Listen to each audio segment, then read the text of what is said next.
guys, it's Courtney Williams, and thank you for tuning in today. So, the Lord really put it on my heart to discuss how to have a genuine, keyword, genuine relationship with your stepchild. And I say stepchild in quotes because in our house we don't like to use the word step, but for the sake of this video, I will. If you don't know, I was a single mom of one to my daughter Carrington before getting married for a few years. My husband Brian Williams was a father of one to his son, Brian II. And after getting married, we welcomed our newest addition, our baby girl Channing. So we are a blended family of 5. This is a topic that I'm super passionate about. I can talk about this for hours, which I don't want to do. So I have some notes here to keep me on track. So bear with me if I glance down at my notes. But I have a ton of friends and family members and colleagues that are in a blended family in some way, shape, or form. And something that I see quite often is a step parent just solely tolerating the stepchild because they don't have a choice and that child isn't going anywhere. But I'm just like, why? Why not reach for the stars? Why not want the best possible scenario and environment for the kids that are involved in these families? As the children, they didn't ask to be in this situation. So I believe as the adults that we have to do our part to make sure that it's the easiest and most comfortable environment for the children. So I'm gonna share with you guys a few tips that's helped our family genuinely blend and operate as if it's a normal family, as if there's no stepchild or step parent, involved in the situation. So the first thing is you have to have the desire to have a genuine relationship with that child.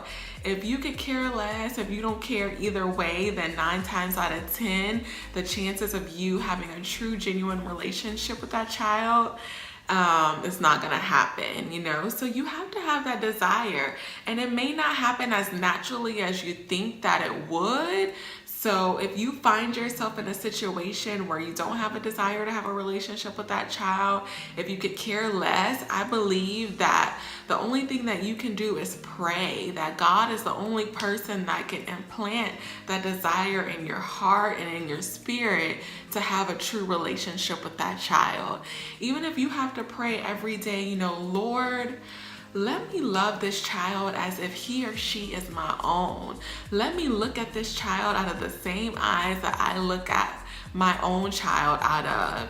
Let me love this child as if I carried him or her in my womb for 9 months. And just pray that every single day. The Lord is a prayer answering God, and I believe that he can change your heart and he can change your outlook towards that child, and he can implant that desire in you to want to have a true, genuine relationship with that child. And so once you start to see your heart changing, the next thing is you have to put in the work. Just like any other relationship in our life, whether it's our relationship with God, we have to spend time with him in his word to truly know him and to build our faith.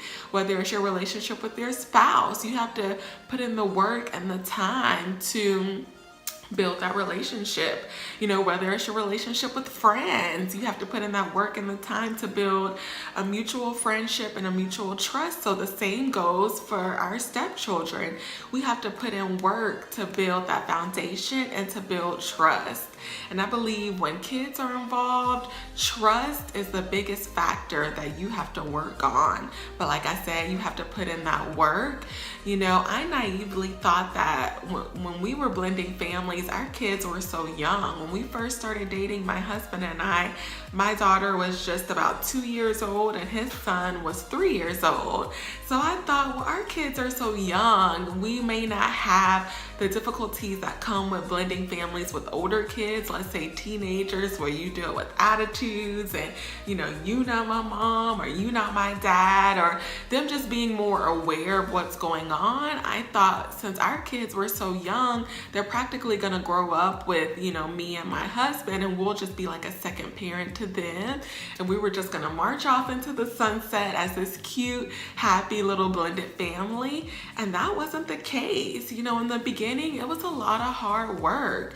And with young young kids, y'all know how young kids are. Like, they don't fool with people that they aren't comfortable with, people that they're not used to. So we really had to develop that trust and that bond with each other's child.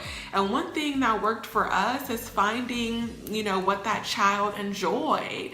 My daughter is all things girly. Like, she loves makeup, she loves hair, she loves dressing up, she loves shopping, even at only 5 years old. So my husband would be like, let me have a father-daughter, day with Carrington. Let me take her out, just us two, even if it was just to Walmart or wherever it was, and shopped with her, let her, pick out a few things and just spend that quality time with her. And I had to do the same thing with his son, Brian. He loves all things music. He loves the band. He watches band videos on YouTube. So even if it was just me hanging out with him on the couch and, enjoying those videos with him and engaging and interacting and asking him questions about the videos that he was watching, and just to show him that, I'm interested in what he's interested in. And that seemed to work wonders for us. And so you may have to do that as well. And, don't be discouraged if it doesn't happen overnight. This is something that's gonna take time, but, with prayer and with hard work, the work that you put in, it can happen. And just know that those seeds that you are planting and those kids will eventually reap a harvest. So just be patient, put in that work, and like I said, you have to pray to also have the desires for that.